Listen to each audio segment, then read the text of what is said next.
Hey guys! For today's video is gagawa tayo ng calligraphy using highlighter.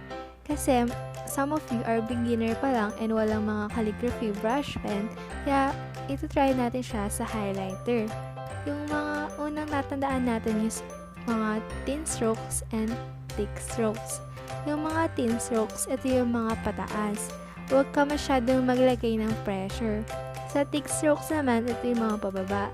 Pwede kang mag-add ng pressure, pero wag mong masyadong pakadiin. And then, ito-try ko siyang isulat sa color niya.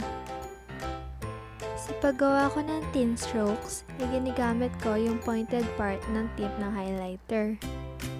Yung paghawak ko ng highlighter is nakatago yung logo, and yung nakaharap is yung barcode. So as you can see, hindi siya perfect kasi mahirap talagang kontrolin yung highlighter. So yung gagamitin ko para sa yellow is yung Stabilo Flash Highlighter. Since I lost yung yellow na pastel highlighter ko, kaya ito na ang gagamitin ko. So as you can see, mahirap yung ma-distinguish yung thin strokes and thick strokes. All you have to do is to practice until you get it, yung mga strokes na ito, yung thin and thick. Because napakahalaga ng mga strokes na ito sa pagka-calligraphy.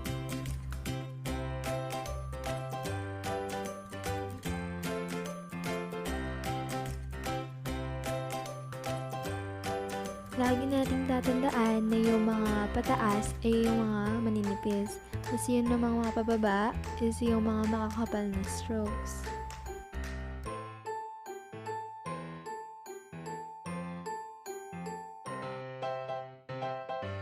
Ngayon naman is ito-try natin isulat yung mga alphabet letters using this Stabilo Flash Highlighter.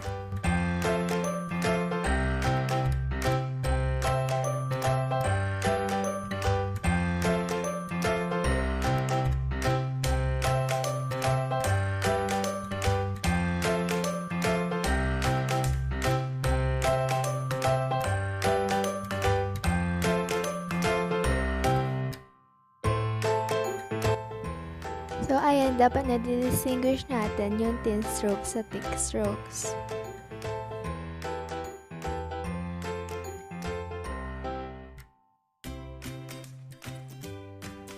I'm gonna share with you 5 basic shadowing techniques.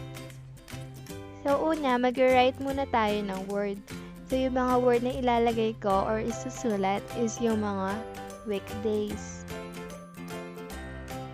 So, para sa ating first technique is gagamit tayo ng Tombow soft tip. Pwede rin kayong gumamit ng sign pen or ball pen. Assuming na may sun sa upper left side, makikita natin yung shadow. So, ilaline lang natin.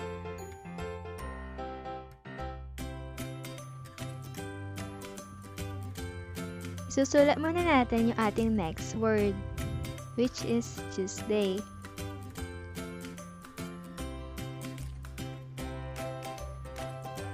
So, sa lahat ng ating technique is gagamitin natin is sign pen or yung ginagamit ko is Tombow soft tip. So, yung technique is katulad lang nung una. Ngunit, merong space or hindi masyadong dikit sa letters. And sa ating third technique naman, susulat ko muna pala yung Wednesday.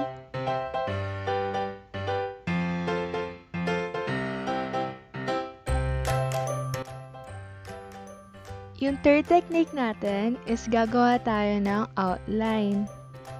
Susundan lang natin yung word na sinulat natin.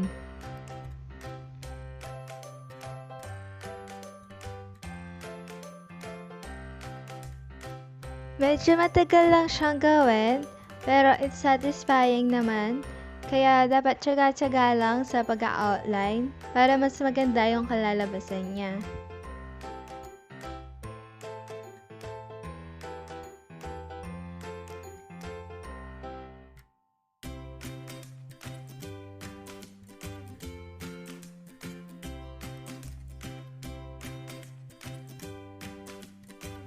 Dahan-dahan lang sa pag-outline para hindi kayo magkamali at maganda yung kalalabasan niya.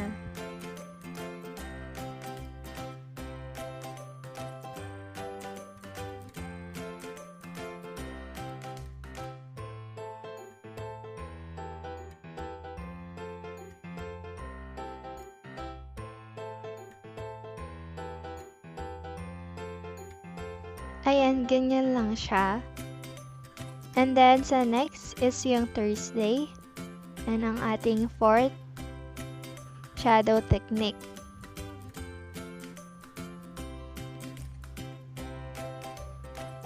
Ayan, gagayahin lang natin yung sa pangatlo, which is gagawa tayo ng outline.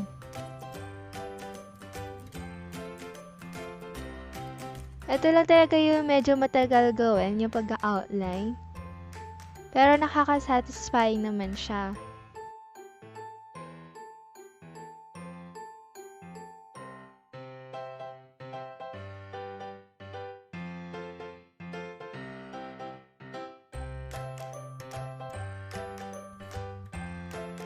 And then, maglalagay lang tayo ulit ng line. Nakalimutan ko pala lagyan ng line yung sa R, yung pataas.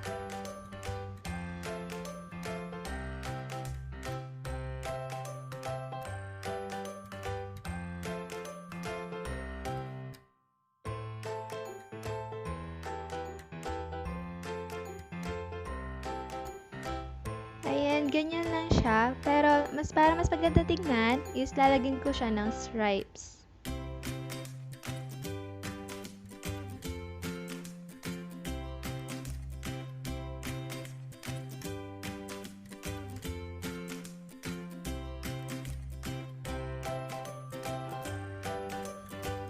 Ayan, ganyan lang siya kadaling gawin. So, mag-proceed tayo sa last natin. And ang ating word is Friday. So, medyo nagkamali ako sa paghawak ng highlighter.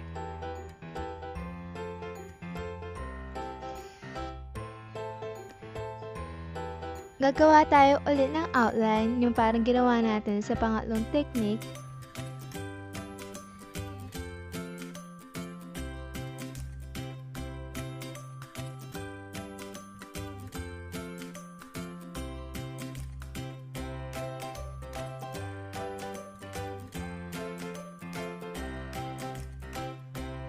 Maglalagay din tayo ng lines katulad nung sa pang-apat, pero hindi stripes yung gagawin natin. Ang gagawin natin is i-shade natin siya. Ayan, ganyan lang siya kadali.